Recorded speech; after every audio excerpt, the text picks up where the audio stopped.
गजपति जिला गोसाणी ब्लॉक सदर महकुमा स्थित ब्लॉक कार्यालय परिसर में अग्निर प्रतिकार पर 2 दिनिया मॉकड्रिल कार्यक्रम उद्यापित हो जाइए। यह 2 दिनिया कार्यक्रम में ब्लॉक रे कार्यरत प्राय 300 रु ऊर्ध्व अंगनवाड़ी कर्मी को अग्निर प्रतिकार निमंते प्रशिक्षण प्रदान करा जाइए। एथिरे जिला फायर ऑफिसर प्रशांत कुमार महापात्र जोगदे निया दाउरू किपरि निजे सुरक्षित रही प्रतिकार करने, विशेषकर रंधा सिलिंडर गैस जो उपजुवा अग्निकांड को किपरि रोकिपारे आदि संपर्के पुंखानुपुंख भाव बुझाई। गैस सिलिंडर रे संजोग होता पाइप को नियमित व्यवधान में बदलाइबा परामर्श देथिले।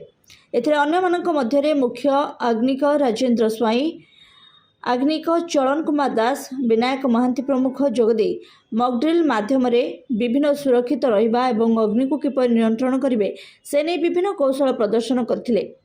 सीडीपीओ गौरी नायकों सह प्रशिक्षार्थी तथा अंगनवाड़ी कर्मी माने अग्नि विभाग तरफ दि जाइथिबा 2 दिनिया अग्नि प्रतिकार प्रशिक्षण पाई बेस उत्साह होइथिबार जणा जाइछि।